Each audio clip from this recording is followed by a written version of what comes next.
Welcome to Eyes and Teeth, the Grand Order of Water Rats Part 2. The Water Rats have hosted a long line of comedians and some names you never thought were rats, and I'm about to read a long list you may not have known were members of the Grand Order. And they weren't just comedians or ventriloquists, but actors, variety artists and singers such as Joe Brown, Derek Beatty, Jeremy Beadle, Bernard Bresslaw, Bobby Butlin, Max Bygraves, Roy Castle, Charlie Chaplin, Laura and Hardy, Charlie Chester, Norman Collier, Sir Henry Cooper, Tommy Cooper, Leslie Crowther, Kenny Baker, Paul Daniels, Sir Bernard Delfont, Les Dawson, Sir Ken Dodd, Lonnie Donegan, Dick Emery, Arthur English, Bud Flanagan, Sir Bruce Forsyth, Buddy Greco, Ken Goodwin, Keith Harris, Will Hay, Bob Holness, Bob Hope, and many more. And many more who I shall mention in future editions. The Order has such a wealth of history of show business, and when we're up and running again, you can visit the Water Rats Museum with a group of your friends. Water Rats can propose other Water Rats, if those proposed candidates do actually meet the criteria.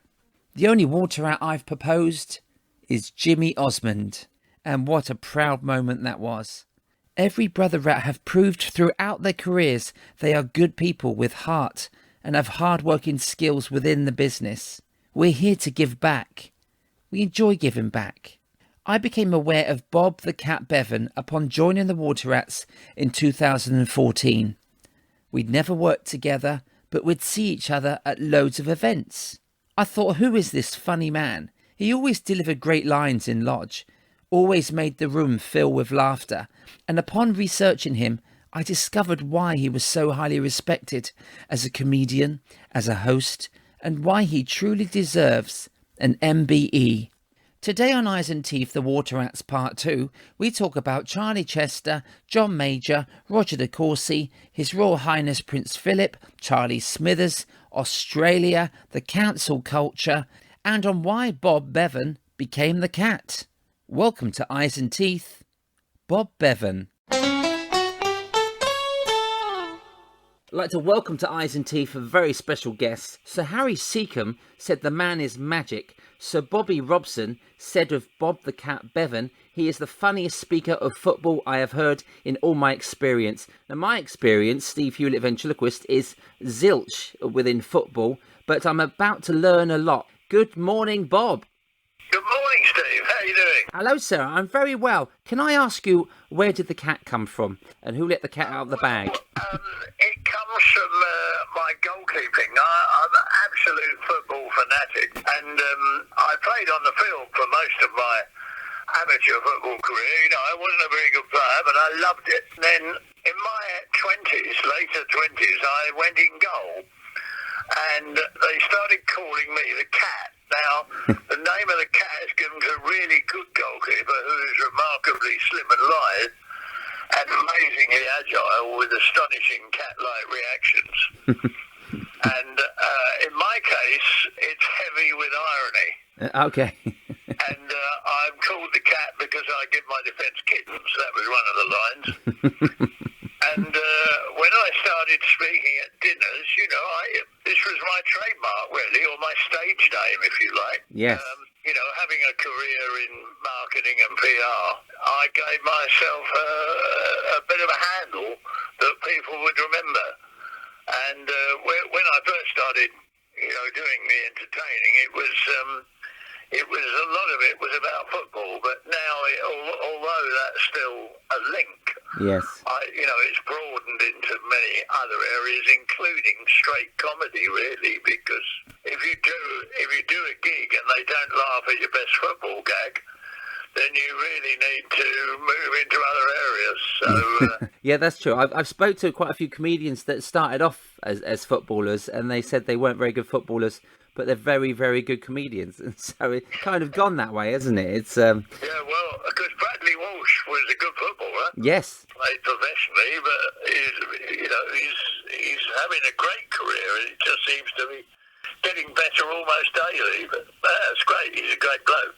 Yeah, he's amazing. Now, you have some great reviews on your work, on your website, and I've enjoyed researching you. One I'd like to quote is the best speaker we've had for years by the UK Lubricants Association. Is that because you slip right in nicely into your audiences and your routines? You slip your gags in nice and smoothly, and so I suppose the lubricants. There must have been a lot of gags there when you worked on that gig. Yes, I know, and most of them not usable on here. Probably. Oh, you can say anything on here. No, I mean it was a corporate thing. Yes. You know, I can't remember if I did say anything about lubricants. I normally try and work something in. Yes, yeah. Really, That's one right there. yeah. You're sort of booked, as you will know as well as me. Yes. You're booked to amuse them. Of course. And they're not too bothered, about what you're going to say, as long as you make them laugh. Because if you can personalise it, I tend to normally take the mickey out of the top man.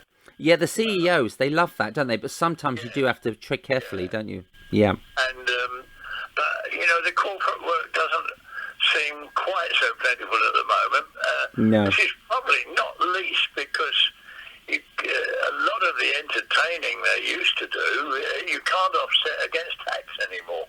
Right. So I used to go abroad quite a lot, sort of doing, I remember doing a British Leyland convention in Rome and another motoring thing in Munich and Ford's in Cyprus. Well, those gigs, they don't happen anymore because you can't offset them against tax.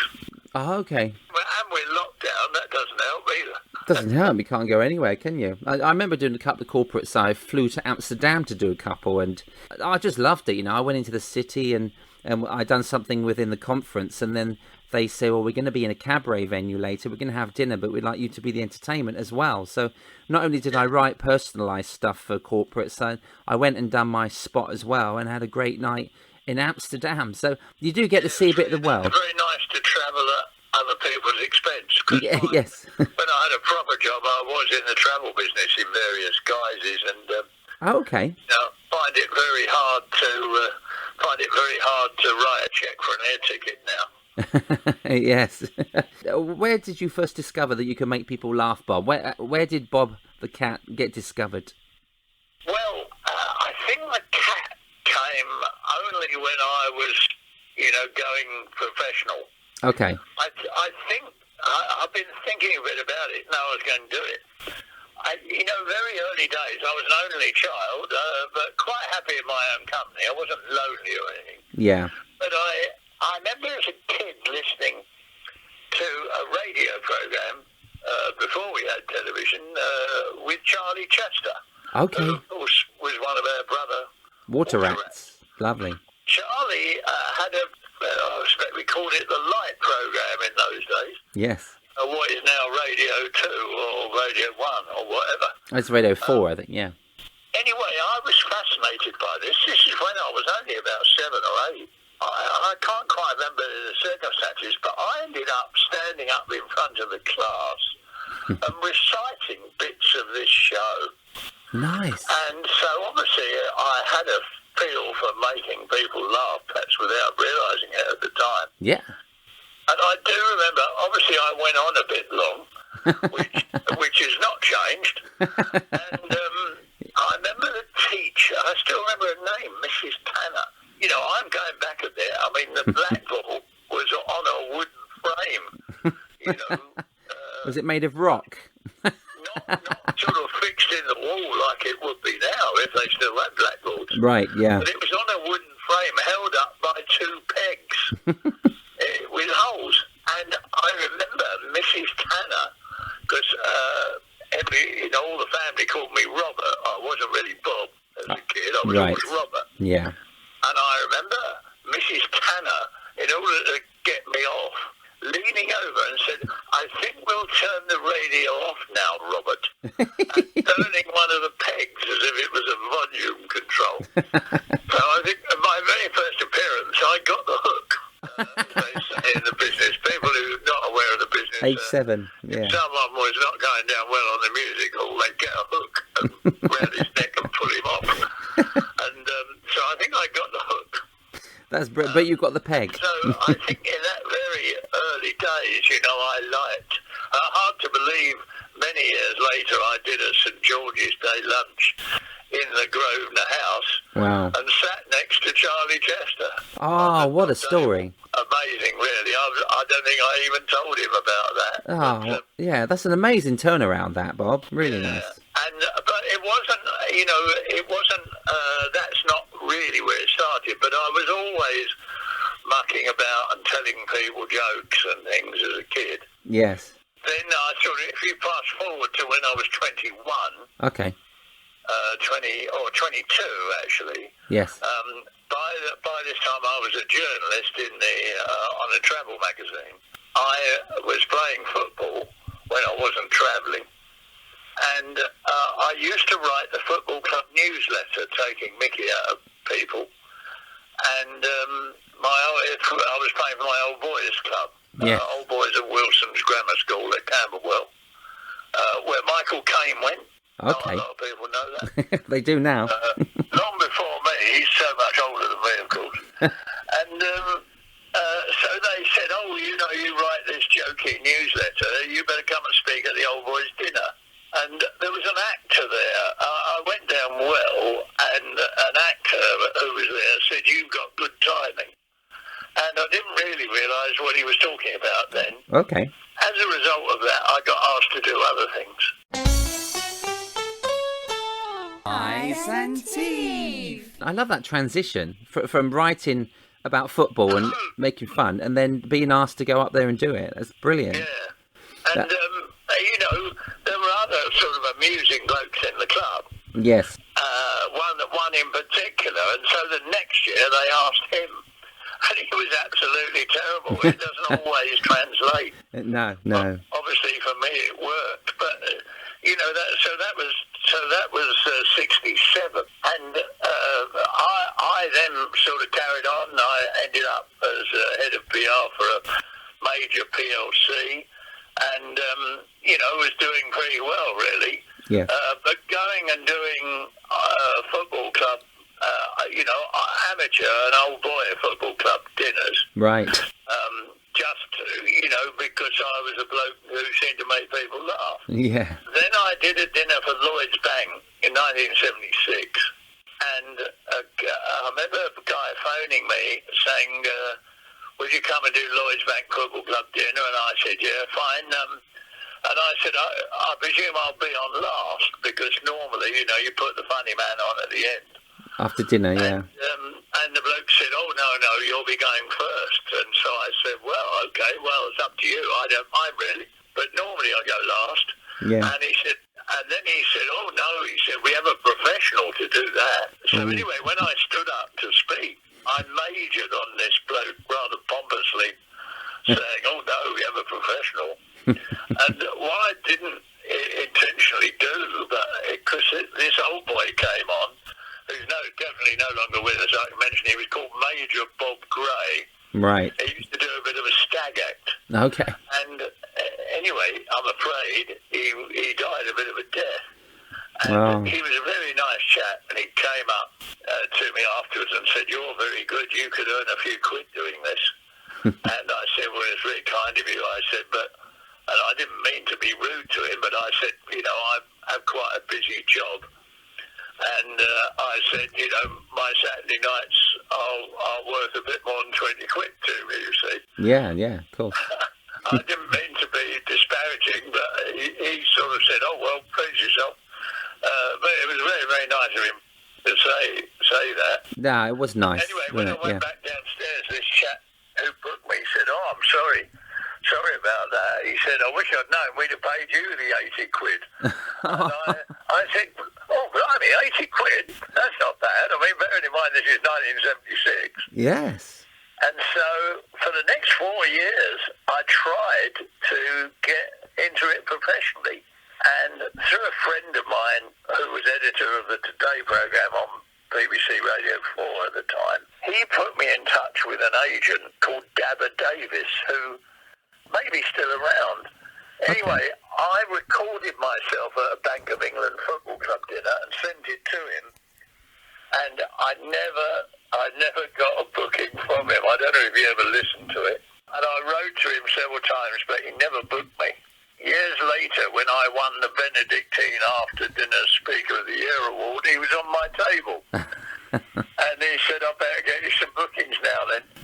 Oh. But he still never did. To this day, I've never had one from him. Oh, confusion. Where did you work your way up to a reputation, Bob? Because you've earned such a credibility in the business, and the industry know you very well. Was it clubs, dinners, warm-ups for theatres or TV? Where was your groundwork? Well, I think when I was working, the company I worked for was European Ferries, and, head of PR being very keen, some round tables used to write in and ask for speakers.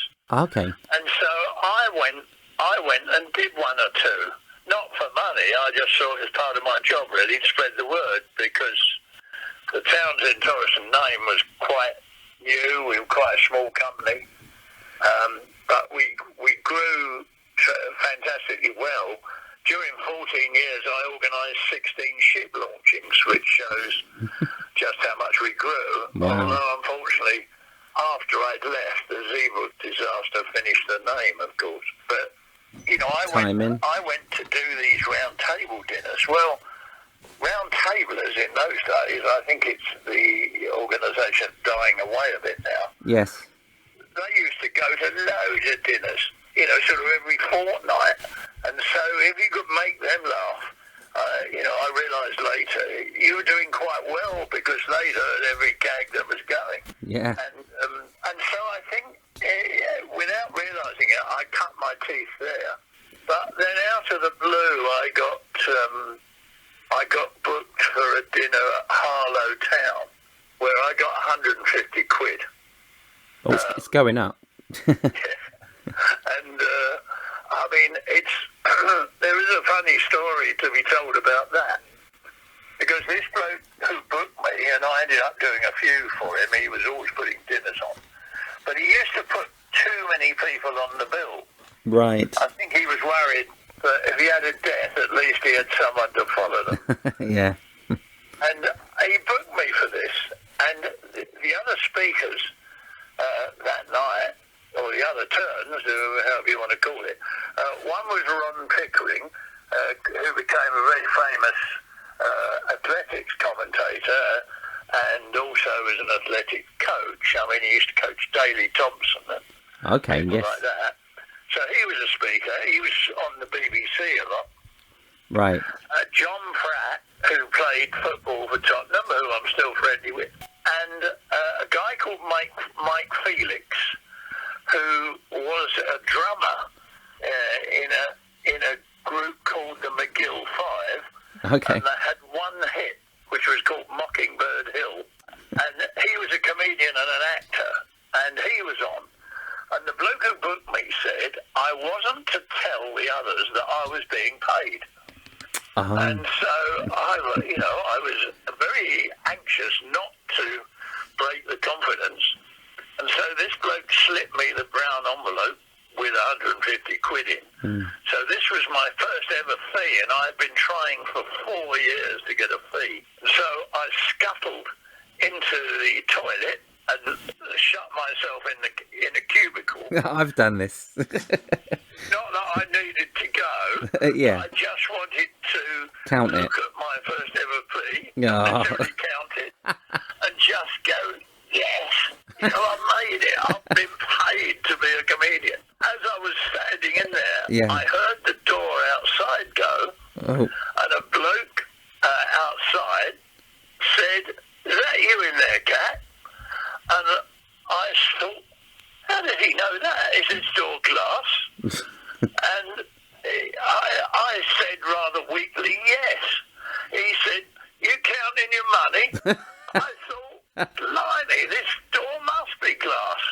I said, no, we don't get paid tonight. I was getting panic struck. Yeah. I was going to break a confidence. Oh, and no. he said, leave it out. He said, blokes like you, blokes like you are professional. You don't go do these things for nothing. So I thought, well, at least I sounded professional. Yes. But anyway, I waited in there until I heard the door go, I don't know to this day who that bloke was. Really? Oh, that's slightly embarrassing, isn't it? But at least if you run out of toilet paper, you had backup.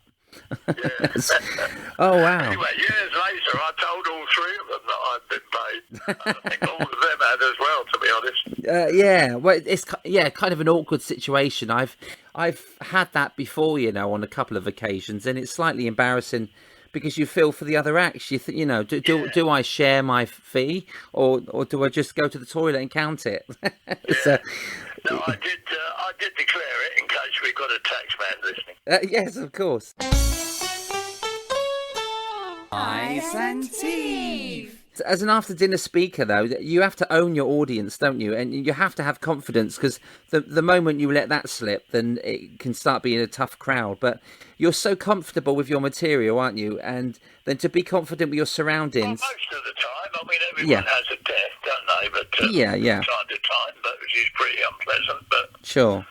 Jimmy Tarbuck always says you're not a proper comic unless you've died on your arse. So yes, yeah. I think that's true. He knows what he's talking about, doesn't he, Jimmy? Bless him. Does, yeah, absolutely. Yeah. You're called a safe booking as well, aren't you, Bob? Bookers know they can trust you to cater for their audiences. So is there a line that you never cross at these events where the companies are so happy with you to take the mickey out of their clients and their companies? But is there a line that you don't go over? Yeah, I suppose there is. And the line seems to be moving further and further. Yeah, they're taking the lines away from us, aren't they? Yeah. I mean, you just have to be very careful now. And you almost get to a point where you don't realise you've said something offensive. I've been doing it for many years. Of course. And so suddenly all the rules have changed. And you have to keep up. You have to keep up with it. You do, and as a comedian as well, and changing material, you have to be. Yeah. You don't go out there and do a joke you were doing 20 years ago because you know that the line's been moved, and it's quite important, isn't it, to be in the know. Yeah, I think there are certain things. When I started, I used to, use some swear words because a lot of what I went to was stag. Yes. But then when you start to get the corporate thing, then you are sort of representing the company that's booked you. Of course. And so therefore, and having had a history in PR, I suppose I was, very well aware of that. But, then as it goes on, since then I've made a point of not using anything blue or bad language, even really if it's an all-male thing. Yes. And quite often, I've had letters or people have come up and said, what was great was that you didn't swear but it was still funny. Yeah, it's nice to get that. Didn't use the F word. Yeah. But I'd never do a joke about, paedophile, shall we say. No. Because, there are certain things that there is no funny side to at all. No, there isn't. Something like that you wouldn't go near. Yeah, of course. Yeah, no one should go near paedophiles. Yeah, I know what you mean. No, there was a classic, was it Roy Chubby Brown? All right. You remember there was a terrible fire at a game at Bradford City. Okay. He went to do a gig in Leeds, a couple of nights later, and walked out and did a joke about the Bradford City fire. Oh. Where, lots of people were killed. And so the story goes, someone came out of the audience and decked him. Really? Wow. And in a way, I sort of don't admire violence, but I can understand that. And I would never have done a joke about the Bradford City fire at any point, not even now. Yeah, it could be too soon. It could be never joke about something like that. The same with Grenfell Towers. You don't really pick on those subjects, do you? It's not. It depends sort of what type of comic you want to be. But then you do choose your own material, and it's up to you to go in that direction.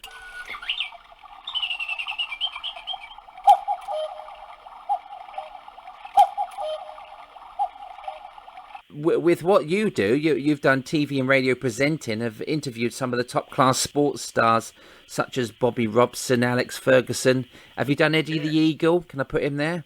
There's quite a lot of respect coming your way because of that. And so you obviously choose the right material for the right booking that you get. So yeah, I think, obviously I had a journalistic background, and also, I'm genuinely interested in them. And I've done a couple where I've interviewed John Major.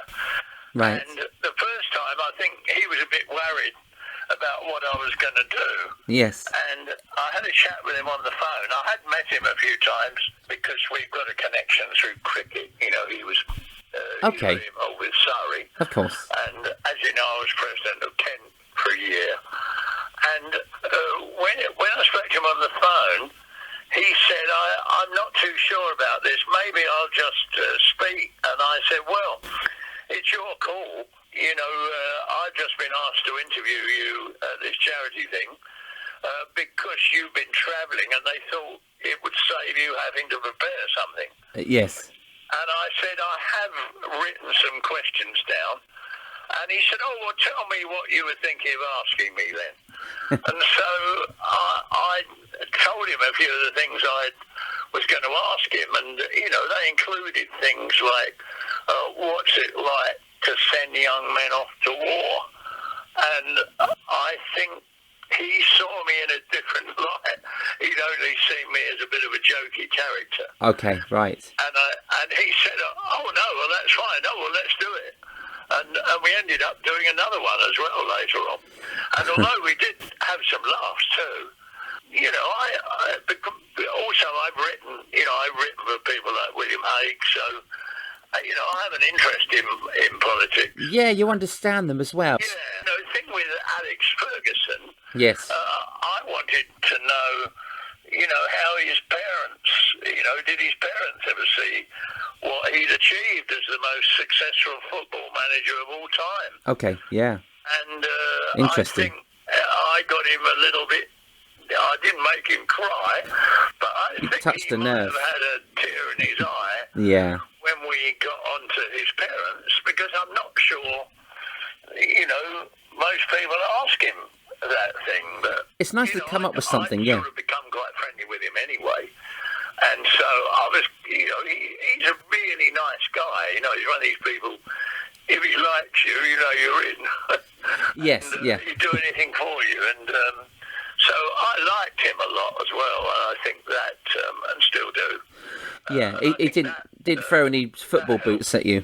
You need to be genuinely interested in people, I think. Yes, of course. You talk about John Major. He come to see me at Chroma Pier when I was working with Archie Andrews, and he wanted to meet Archie Andrews. So I took Archie out after the show to meet Sir John Major and Norma. What, the dummy? Yes, he wanted to meet the dummy. I was using the original dummy in a show about 9-10 years ago.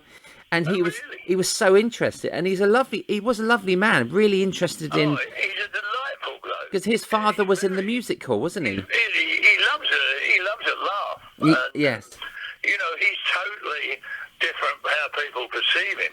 And the thing that has always really upset him, and you can still upset him now, is on Spitting Image, where they've just made him totally grey. Yeah, boring. I mean, he has never seen the funny side of that, and I think he's still upset by that, really. Yeah, I think so. He was very down to earth when I spoke to him. He was talking about his father, who was in the music hall as a comedian, and I've got his book. I've not read it yet, but I'm looking forward to it. But he wanted. I asked for a picture. I got a picture of him and Norma, but he said, "Can I do it without the dummy?" So he didn't want Archie in it because of the obvious jokes and politics and dummies and things. Yeah, you can understand that, can't you? Well, because I grew up listening to, you're too young, but I grew up listening to Peter Brough and Archie Andrews Yes. on the radio. Wow. And I remember going to see my mum taking me to see them in pantomime Wow. at Beckenham because I loved it so much. Because he was the vent who wasn't a good vent, was he? Not live, no. Moved. Yeah, on the radio. He was great on the radio. But you know, he was a brother water rat. I didn't know Peter Bruff was a water rat until last year, sadly. Oh, but no, I didn't know that either. because I did see a picture recently of him wearing his emblem. So he was. Now you know, Peter Bruff was a water rat. So Yeah. that's There's interesting. a classic TV clip, you may have seen it, where he tried to go on television. And every time the dummy spoke, he sort of covered it with cigar smoke. And, you know, it's embarrassing, really. Yeah, it's a shame, but you can't take away the. It's not like our mate Roger de Courcy, who has a great line, which I wish I hadn't started this. I've forgotten what the line is now. He has a great moustache. I think he says, I'm gonna let my lips move a little so you know the dummy's not real. I think it's something like that. And I think that's quite a good line. It's brilliant, yeah. He says, as a ventriloquist, I'm going to move my lips just a little bit, just so you know it's me talking. Yeah. And because I got a review recently by the Lip Reading Association, which I've done a show for at their local dinner, you know. So, Roger's got some great lines. Speaking about getting famous, now your book, Nearly Famous, what do you talk about, and why did Bob the Cat never get a big household name? You are so well known in the business, but did you choose the wrong path, or was it the wrong management? What happened? I'll tell you one of the things. I do mention this in the book. I did a gig probably in the 80s up in North London somewhere. I think it was a Jewish thing. Not that that's particularly relevant, but Jerry Stevens, you know, was. I think he's a brother rat, although I don't think we see him. But he used to run the Variety Club Golfing Society. Okay, yes. Comedian and singer, yes. Jerry, nice guy. He was the MC, and I was the funny turn. Yes. But before me was a conjurer. Now I was sitting at a table with Frankie Vaughan. Past King Rat, a lovely man, absolutely the nicest man you could hope to meet. Yeah, nice voice. And with him was Ernest Maxim, who used to do the Morecambe and Wise shows. In fact, he's the guy who did the very famous Singing in the Rain routine that Morecambe and Wise did. Right. So he was a top man. Yes. And so I spent the evening sitting with them. I'd never met either of them before. So before I was on, the conjurer was brought on by Jerry, and they didn't have a mic stand. Okay. For some reason. Yeah. Do you like to have your hands free when you're talking? Yeah. Well, the conjurer needed to have both hands. Oh, of free, course. Yes. Oh dear. And so he got a wire coat hanger to fashion it into something that would hold the mic round his neck. Yes. Now, I thought that was part of his act as a sort of Tommy Cooperish type, you know, badly organised event. Yes. Anyway, it turned out It wasn't. And he was, to be honest, he was bloody awful. Really? As an act. But what I noticed was that Frankie Vaughan was laughing in all the right places and applauding him to keep him going. In other words, you look after your own. So I thought that's a lesson learned in showbiz, to which I was very new, of course. Okay. And anyway, this bloke went off. And then I went up and did my 30 minutes or 45 minutes, whatever it was. And when I came and sat down, Ernest Maxim said, "You're one of the funniest blokes I've ever seen." And I thought, bloody hell, is this my big break? Yeah. And he said, my brother is an agent, Jerry Maxim. I'm going to get him to come and watch you. So this guy came to watch me at a dinner. It might have been Ealing Golf Club or Brentford Football Club or something. And it didn't go all that well. And he came up afterwards and I said, well, you know, probably not my gold medal night, really. No, he said, but weren't they an awful audience? So I thought, oh, good. Yeah, he didn't blame you. And he said, I'm going to come and see you again. So he came and saw me again somewhere, and I went down really well. Great. And then he said, we think we should put you on a summer show in Great Yarmouth, but we see you walking on with a rolled umbrella and a bowler hat and a Smart City suit.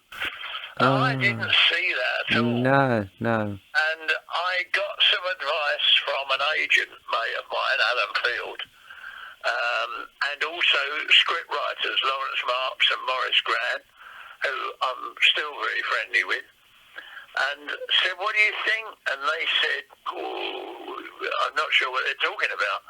They said, you want to be careful not to ruin what you've got, because I was, getting quite a lot of work. Yeah.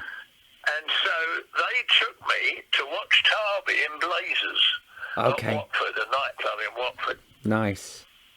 And, when I saw that sort of audience, which was not what I was used to, they said, do you think you could cope with that? And I said, well, no, I'm not sure that's quite my scene. Right. And so we never went any further.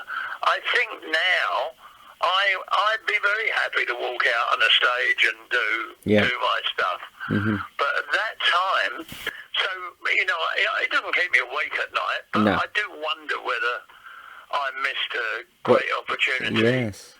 But it might have been the end of me, of course, because I'm not sure I was ready to go and do a summer season in Great Yarmouth or something. Yeah, no one ever is.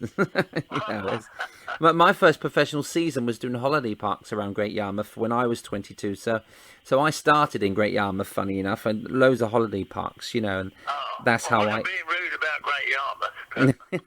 No, they won't have me back. I love the Britannia there. I've done a couple of theatre tours there, and really love the Britannia Theatre. It's a great venue.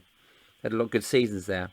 No, you really do say that you care about what your subjects are, and you know so much about sports and football. And you wrote a poem about Gary Lineker once. It's just still hanging in this toilet. Yeah. It's a bit high risk because it's not like jokes where you can try them out. A new joke, you try them out down the pub or around the around the circuit. When you write a poem and you're only delivering it once, because it's for that person, isn't it? Build in an escape route in case it's dying. Right. But I've ended up doing loads of things now. In fact, my wife is desperate for me to put them all in a book. Good idea.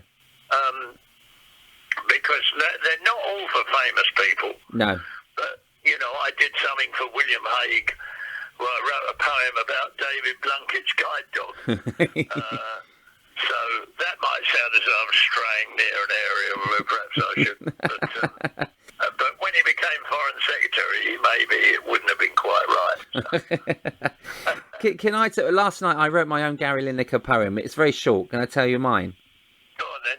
Okay, here we go. Lineker, if you were a crisp, you would be salt and vinegar. You weren't forward in coming forward, but you were quite good at playing forward. Remember the 90s when there was no denying your skills as a player when Gazza was crying? And that's as far as I got. I didn't have an escape route. I remember my first verse. Okay. It was in a Football of the Year dinner. Okay. And he was playing for Tottenham, but he just decided to leave and go and end his career in Japan. Yes. And the manager was Terry Venables. I called it, with apologies to Neil Simon, I called it Goodbye Gal. And the first verse, and you'll be pleased to, I only remember the first verse, is one day after playing West Ham, Gal said, my career's in a jam. So he went to El Tel and said, though you pay me quite well, I think I'll clear off to Japan. So I didn't say clear off. No. Yeah, of course. You got to clean it up. Oh, that's brilliant. Anyway, the first verse got a laugh, but there were 16 verses. Really? And right at the end, I had to find something. You've done well. Finding something to rhyme with Lineker. My last verse was, I managed to work in spinnaker. Oh, yes. Before our bladders swell up like a spinnaker. And so I found something that rhymed with Lineker. It's not easy. Is it? Vinegar's a good shout, but it's not spot on. It's not. I think we'll go with Spinnaker, and there's a Spinnaker Tower in Portsmouth. Probably Yeah. gets a gold medal there, I think. Yeah, well done. You will. Well, it's your bag, isn't it? I just made it up. So I didn't have a get out route. I didn't have an escape route. See, and that's what I've learnt today. Always have one. Yes, I think it's, I think if this is not going, have a verse you can end with. Oh, contributional. About 20 years ago, I was just starting out, really, in the professional sense. I was up 24, 25 when I started to do variety club dinners, and I went to a Ray Allen, Norman Wisdom one, and I performed on a Max Bygraves one, and Ray Allen was in the audience. And Really? yeah, it was brilliant. Really, really loved the variety club dinners and lunches. And you've performed a lot at these, haven't you, with Chief Barkers, and you've done a lot of luncheons. And you was awarded a Daily Telegraph Best After Dinner Joke of the Year by Sven Goran Eriksson and Henry Winter. Do you remember the gag that won that award? I do, yeah. It was Henry Winter. He's now on the Times, but he put it in his column. It was a variety club before England were going to the World Cup. Sven Goran Eriksson was the manager. Right. And he came, and at the time, he was stepping out with Nancy Dell'Olio. Is that right? Dell'Olio? I believe so, yes. An Italian lawyer, allegedly. Yes. Who clearly didn't speak very good English. And Sven, she sat sort of poker face throughout my whole stuff. And the World Cup was being held in Japan and Korea. Right. And so I ended up by saying, well, I better go now. Because, Sven's got to get to a press conference. And we've got to get home because we've left the dog with the neighbours. They're Korean.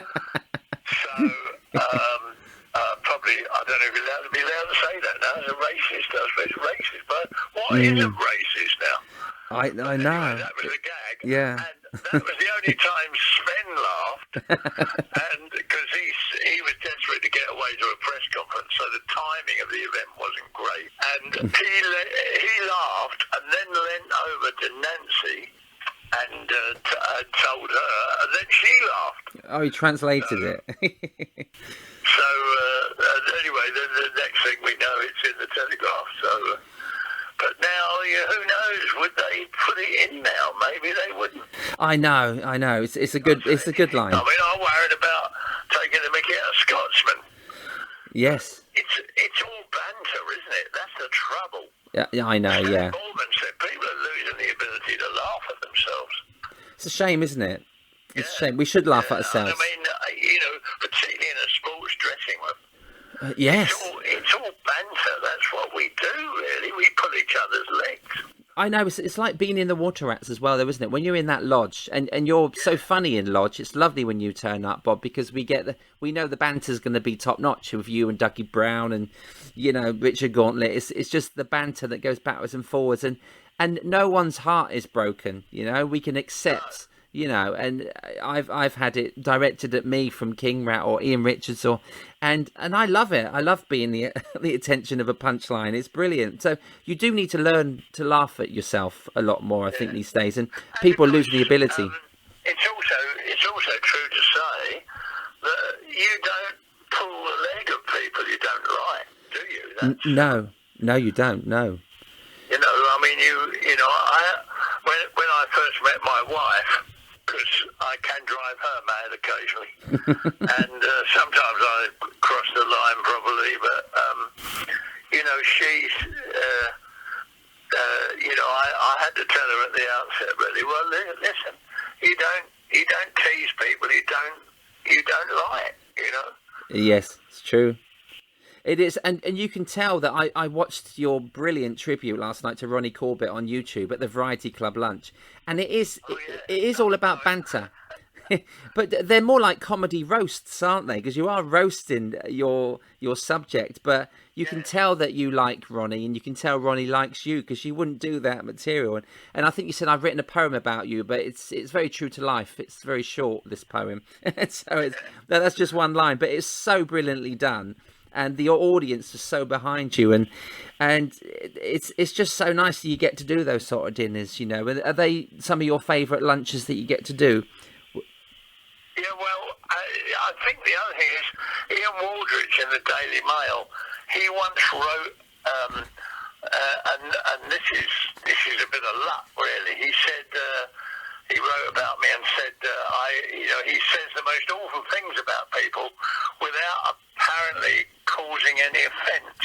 Yes. and there is, that's another thing, isn't it? I mean, sure, we all know people who will take a joke from, and there's one or two people we won't.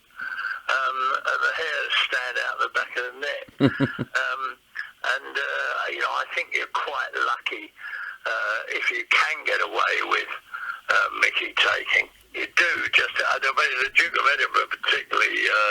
He spent his whole life sort of putting people's legs, and occasionally he crosses the line and gets a bit of bad press. But I think he's just trying to break the ice with people. I think so, yeah. And you performed at his 19th birthday, didn't you, alongside Barry Humphries, Al Murray, and Frank Carson? That must have been a great birthday, and then great lineup. At the Lord's Taverner's 50th anniversary, I wrote a poem about him where we were told to roast the Duke.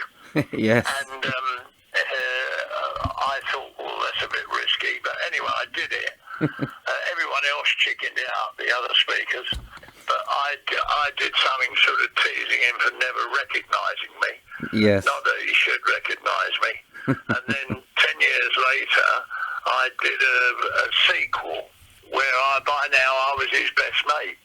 And he actually, when he stood up to speak at the end, he did one verse about me, which I couldn't get hold of subsequently. Right. But I did ask, because I've done probably at least 20 things with him. And I did say to him after that, I said, that verse you wrote, sir, would there be any chance of a copy? And, oh no, he said, I deleted it on my laptop. So he'd obviously written it. But I wouldn't think he deleted it. He probably was a bit nervous about what I might do with it. So I couldn't even tell you what it was, because it came out of the blue. Yeah. I wasn't expecting it. And everyone in the audience said, blimey, you'll get a knighthood. And all I remember was the last line, the punch line, was not enough room to swing a cat. Well, that's a lovely ending. I actually did one at the Water Rats. He came to the pub one night, had a dinner upstairs in the old, what is now the lodge room, I suppose. Yes. I did a slight variation of the one I'd done for the Taverners, which I did at the Rats that night. Okay. And, but, I think he loves all that sort of stuff. Yeah, you see take that. a joke, I think, if you're done in the right way, because he spends his life taking the mickey out of other people. No, he does, doesn't he? You were there at the 125th anniversary when we were at the Palace. Did you go to that? Did I go to? No, I couldn't go to that. Unfortunately, no. I wish I had. Yeah. I had a job. I really think I should have scrapped it and gone, but anyway, I didn't. Actually, my neighbour's son was his equerry for his last 6 months before he retired, and I believe his hearing was pretty bad. Yeah, must have been. At the end, which is terribly sad. But It is sad. I just think he's such a great guy, really. He's a personality, wasn't he? It really was. And I just hope he... we wish him well. 99, I suppose, you're getting close to the end at some point, but I hope he's going to keep going. It'd be nice to if reach he got to the 100. that milestone. It would be nice, wouldn't it? Yeah. So within the Water Rats, Bob, who was your proposer? Can you tell us about you being part of the Water Rats? I didn't get in the first time. Really? I think Bert Whedon was supposed supposed to have proposed me. I don't know if he did. Okay. But Roy Hudd proposed me. His wife Debbie and my wife Laura have been great mates for many years. Probably, she knew him before we met. Yes. And then Charlie Smithers was my seconder. Okay. Who was a lovely chap, and I still use one of his gags in my act, actually. Right. So, Charlie Smithers, lovely bloke. I always thought he had a very funny delivery. I was never quite sure why he didn't get into the Premier Division, really. I think he was, just outside it, really. I'm not saying the wrong thing there. No, I think it's around the management. Sometimes it's down to management, isn't it? And maybe their decisions could be wrong or... Loved his delivery and his style, I just thought he was a very funny man and also a really nice guy too. That's important as well, isn't it? Like Roy Hudd. Roy Hudd proposed me to the Water Rats and he was always a lovely guy. So that's nice. Roy was a lovely man, of course, and steeped in the business. Yes. He just encyclopedia. Went through his veins, didn't it? The business, really. It did, didn't it? He loved everything about it. We missed him dearly. I mean, he was not in a nasty way, but he was obsessed with it. Really. Yes. So probably a bit like Ken Dodd. Yeah. They just loved they were kind of kings of variety and kings of comedy, weren't they? It's what they felt there wasn't much else going on in their lives because they were so. I mean, that's probably not right, but you just felt, God, they every waking moment they must have been. It's a passion. I guess it becomes show busy. It becomes a passion, doesn't it? I guess, and if they weren't into sports, like yourself would be, you love your comedy, you love doing your job, but you don't mind having a holiday or doing, going to a sports game or doing sports dinners and things. I suppose you got to have that time away from the spotlight, I guess, which is quite nice. I suppose really, it all blends together. It just becomes part of your life, and yes. Or it becomes your whole life, and you've all got various interests. I mean, I know Roy liked football, but whether he went very much, I don't know. When he moved down to East Anglia, I know he used to go and watch Ipswich Town a bit, but I know Crystal Palace, like me, it was Crystal Palace was his team, really. Yes. Okay.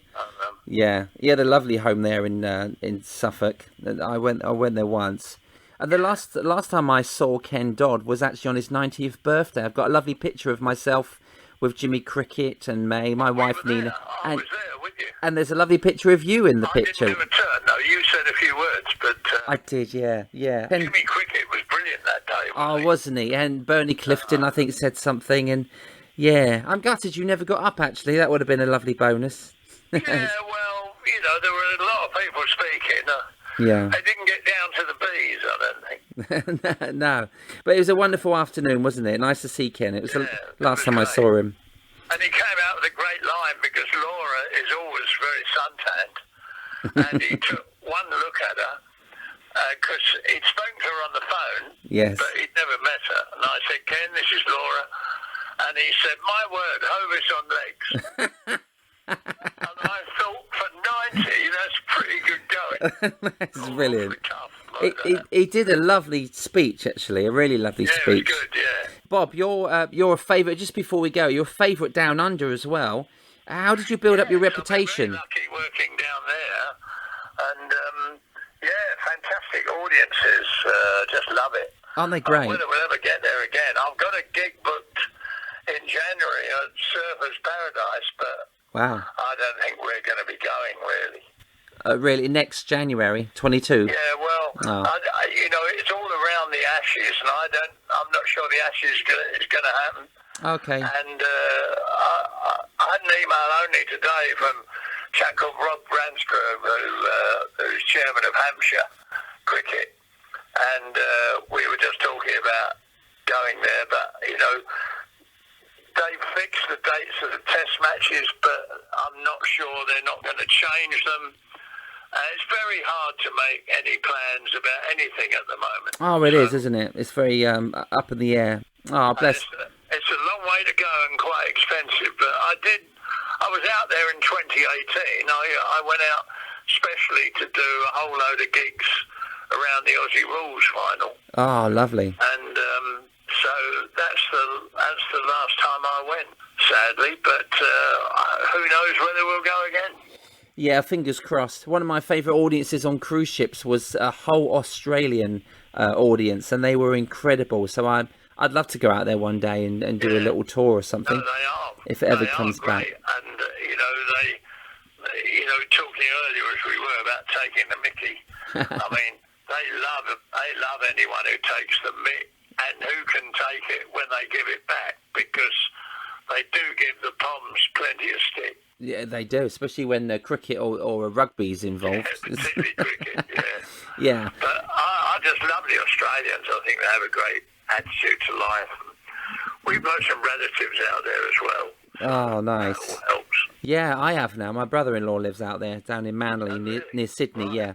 Went to their wedding. That was incredible. Well, Bob, it's been amazing talking to you today. And I look up to people like you. You really do inspire me. And you're you're very, very kind. You're a wonderful comic. And it's there's things on YouTube people can watch. So I advise them to go to YouTube, Bob the Cat Bevan. Have a little look at that. And you've got a book out there. You can get that on your website. Is that right, Bob? Yes, or it's still in Amazon, or you can get it on Kindle. Brilliant. And I ought to do another one, really, but no one's offered me any money. That's always a drawback. That's what we need. We need the coins. Bob, take care. Have a lovely day. Love to Laura, and thank you so much for your time. Okay, Steve. God bless. Bye. Ice and Teeth. Thanks to Bob the Cat Bevan. What I love about these chats is that I'm getting to know Brother Water Rats or performers more than ever, and everyone has a story. To learn more about the cat, then check out his website at www.bobthecatbevan.com, or you can find Bob Bevan on Facebook. You can buy Bob's book, Nearly Famous, on Amazon as a hardback, a paperback, or on Kindle. Today's comedy quote comes from Ronnie Corbett. I think people feel starved of nice, glamorous entertainment. They want to see costumes and gaiety and a singer. Old-fashioned entertainment. It won't die easily. Thank you, Ronnie. And it's good night from me. Ice and Teeth is written, produced and hosted by Steve Hewlett. Vocals by Larissa, Lola and Nina Hewlett. Additional vocals by Rich T. The Eyes and Teeth music and jingles are produced and performed by Kevin Dean. Join me next time on Eyes and Teeth, the Grand Order of Water Rats, when I'll be clowning around with the wonderful Sean Rollo Rollison.